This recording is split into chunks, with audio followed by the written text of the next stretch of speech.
Washington University is the latest university to drop the requirement of standardized testing in order to apply for the school. Now, there are a number of schools that have done this, but George Washington University is one of the largest. And now they're saying, look, you don't have to worry about taking the SAT or the ACT if you want to apply to our college.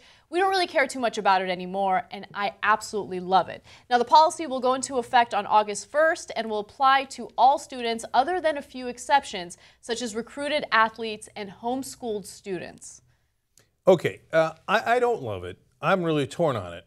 So I know some people don't test well, and there's some tests I'm miserable at.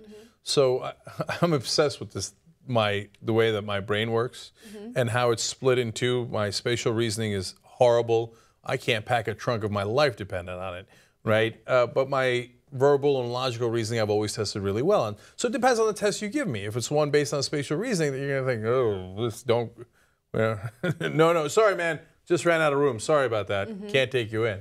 So I get it.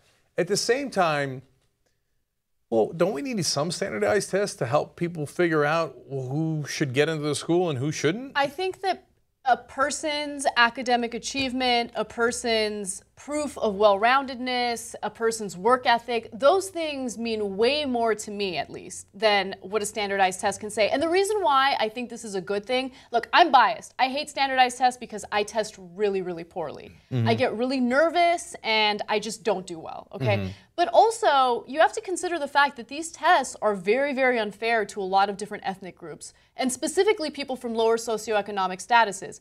So when I was testing for the SAT, my parents at that point were finally doing better financially, and they could afford the hundreds of dollars necessary to put me in these test prep classes. So if you are privileged, you already have an upper hand over those in lower socioeconomic statuses.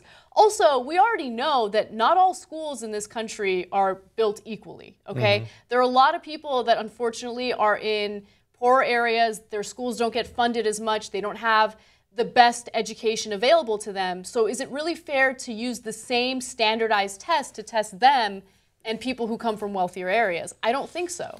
So in the old days, I wasn't buying this whole ethnic bias stuff because they'd use examples like, in the SATs it'll say cupboard, but most minorities in the country don't call it a cupboard. You know, they call it something else.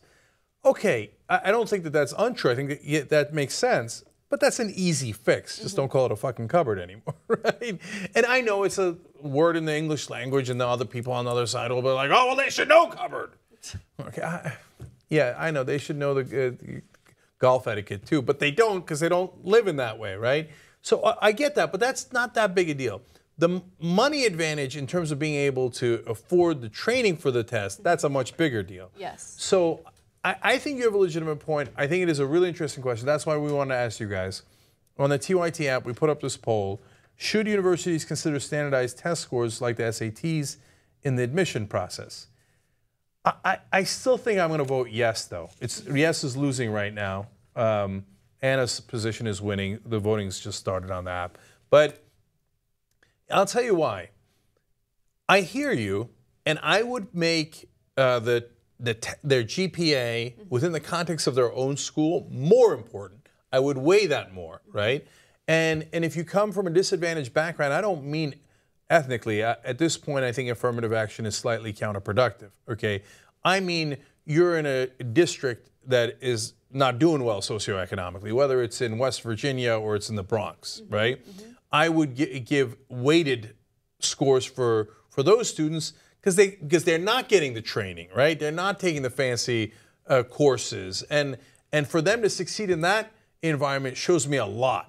Right? True. Okay, but I need to be able to tell between the different schools. I mean, how do I know if a school's just giving everybody's A's, right? You know, I need some standard test to be able to judge it. Doesn't mean that that's the only thing you should look at, and it doesn't mean that you should even weight that more than the GPA. But I think I need that to be able to discern who I'm going to let into the school and who I'm not. I mean, look, if you're Harvard, or if you're any of these schools, you got to know who's the best students. I don't think you need a standardized test to tell you that. I really don't. But another thing I wanted to add to it is if schools genuinely want to use standardized testing in order to evaluate students and decide whether or not they're good enough for their school, I think that they should push to make the tests free. I think that standardized testing, honestly, is more about the money than anything else. That's the reason. Yes, Jake, why does it cost so much money to take the SAT? Mm-hmm. And why do they? That won't why have any effect here in America. Why do they encourage you to take it over and over again to see if your test score will get better? It's all about the money. The test material, Kaplan fucking college. Get the fuck out of here with that bullshit. You're so bitter. Okay, look. That Kaplan stuff, I didn't take those tests. Yeah. Okay, so I mean, I could be bitter just along with you, right? I'm sure people who did training courses did better, right? But if those can't be free. Now, if you say the test itself should be free, okay, I hear you on that, and I think that's a public good. I mean, how is a kid in West Virginia going to take it if his family doesn't have the money for it? That's not fair. So that, yeah, tiny bit more tax or whatever you need to do to make sure everybody's got an opportunity. That we all agree on.